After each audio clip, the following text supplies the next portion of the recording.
Hi, Scorpio. Here are three things that you need to know in 2021. I'm Raina, and I'm compiling this list because it's fun to look at the year as a whole and just to not have to do all of the transits at once, just kind of pick and choose. Some things that I don't normally talk about every month when I'm doing my monthly forecasts. But some of these things I do mention at some time. As a matter of fact, I'm going to take number three and make it number one because get that out of the way. So, the first thing is that your home life is front and center this year, whether you like it or not. Um, you know, Aquarius is your fourth house of home and family. Now, I've already done videos, you can call them audios or podcasts, for the transits of both Jupiter and Saturn in Aquarius. It's on my channel if you haven't listened to that. And it's all about how this is going to be a thing in 2020 for both of these planets and for Saturn going forward, even in 2022. Jupiter has a shorter transit of approximately a year or 13 months, so it's going to go in and out of Pisces this year briefly. Finally, settled down, I should say, at the end of 2021 in Pisces. And that'll be great too, but I'll talk about that at the end of this year. I was going to say that's going to be great for you, but we'll talk about that later. Now we're talking about the fourth house. And Jupiter here can certainly bless you with a larger abode. You might move into a bigger house.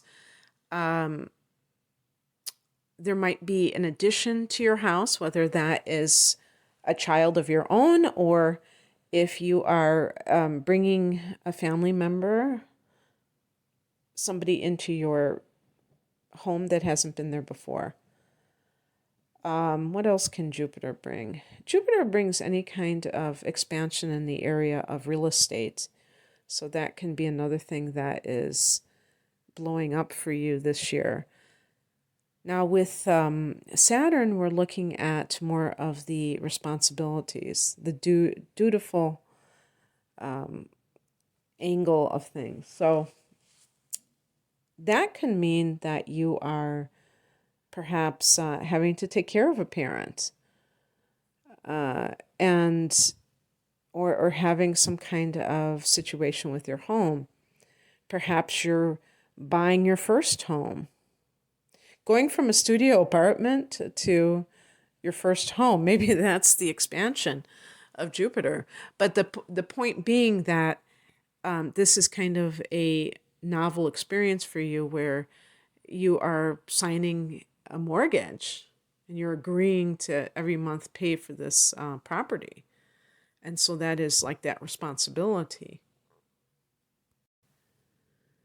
And because Scorpio is a water sign and this is a water house, you may have this, this is feminine energy.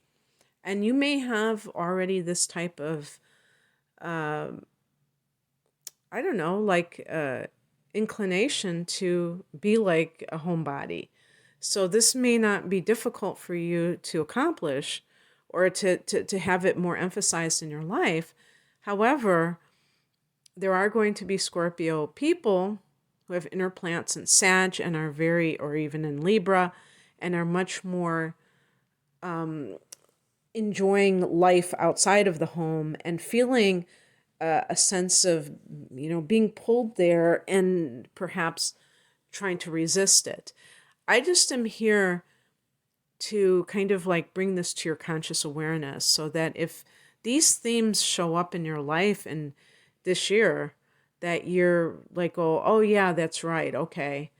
This isn't going to be forever. This is just something that I'm being called to do in this moment, in this season. Speaking of seasons, that's another thing. Number 2, eclipse season starts in November for you, even though this eclipse is going to be in your opposite sign of Taurus. So on November 19th, there's going to be a solar eclipse. I said solar, a lunar eclipse at 27 degrees of Taurus, which means this is a powerful full moon, and the sun is in direct opposition at 27 Scorpio. So, especially if you are a later degree Scorpio at the at the tail end of the sign, you're going to feel this the strongest. And it also means that in 2022, there are going to be eclipses in your sign. So what you can do if you have not looked at your chart, all you need is your time of birth, obviously your place of birth too, and your date of birth. And there are free chart generators. If you want to do it yourself, you can go and look, and then you can see where your sun is and where this is going to take place for you. You know, you look at where I'm talking about where 27 degrees of Taurus is, and then you can see, where 27 Scorpio is, and see how that relates to your chart as a whole. Or hire me to do so. Nudge, nudge, wink, wink. And so the point being that this is going to be the area. These are going to be the areas that are hit.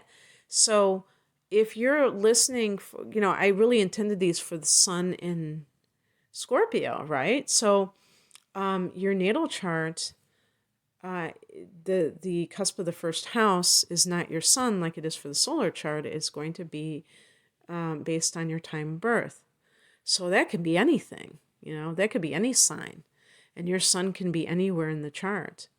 So that gives you information about where this opposition is taking place and where the eclipses in your sign will take place in 2022, because that'll show you the areas of change.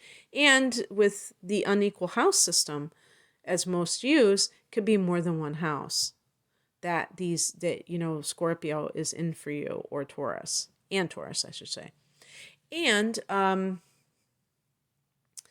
so just prepare for this, because you're a fixed sign and you might be very resistant to change.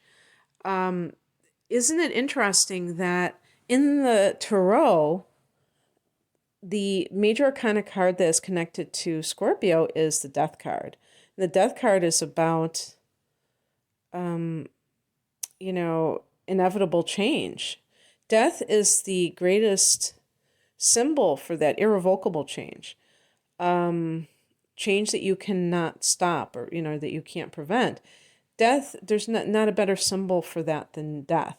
But of course, as human beings, many take that literally, and then they fear the Death card, when really this is a card of transformation.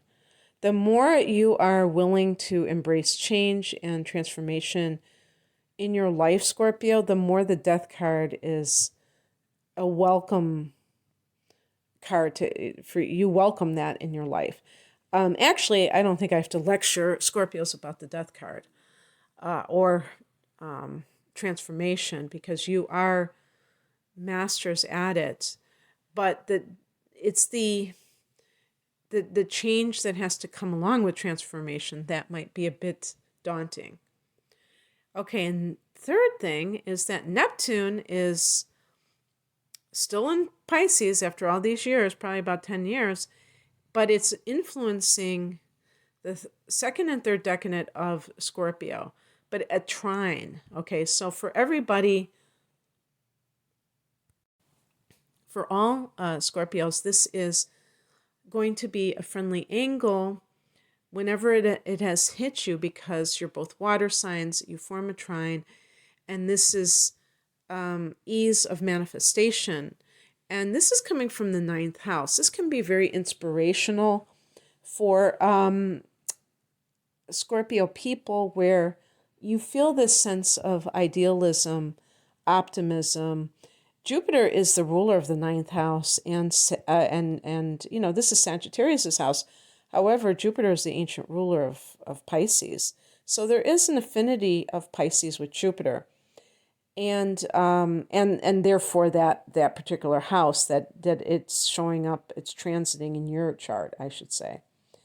And so This can be great for spiritual pursuits because, and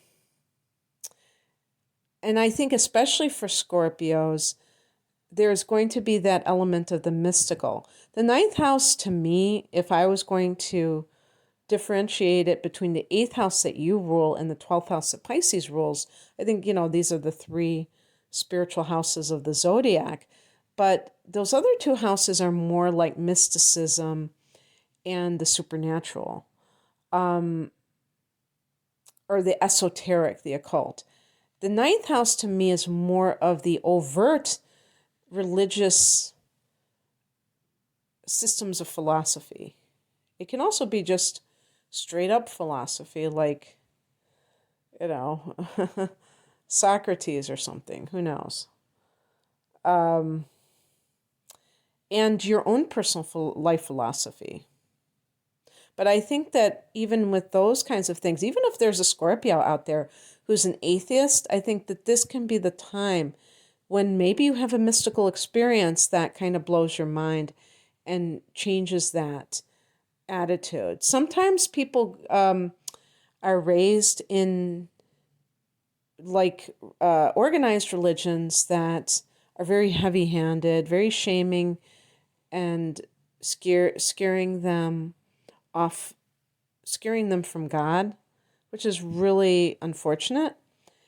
And yet, sometimes some of these people may have a spiritual experience. I don't know how often this happens. I hope it happens more times than not. That makes them see the difference between the two, between dogma and direct experience, where the person understands that they have that personal pipeline or connection to source energy. And they were just dealing with the kind of the middlemen or the corrupted, hijacked, people who are, hijacked version of God. So that may, kind of like bring a renewal of faith. And it can just, in general, be a time of traveling to foreign locations where you are doing so for spiritual purposes. It can favor that. So spiritual travel. So yeah, hopefully I gave you at least one or two things that I don't normally talk about or other astrologers don't normally talk about. But anyway, Scorpio, thanks for listening. If you'd like a personal reading, the link is below. Take care. Bye.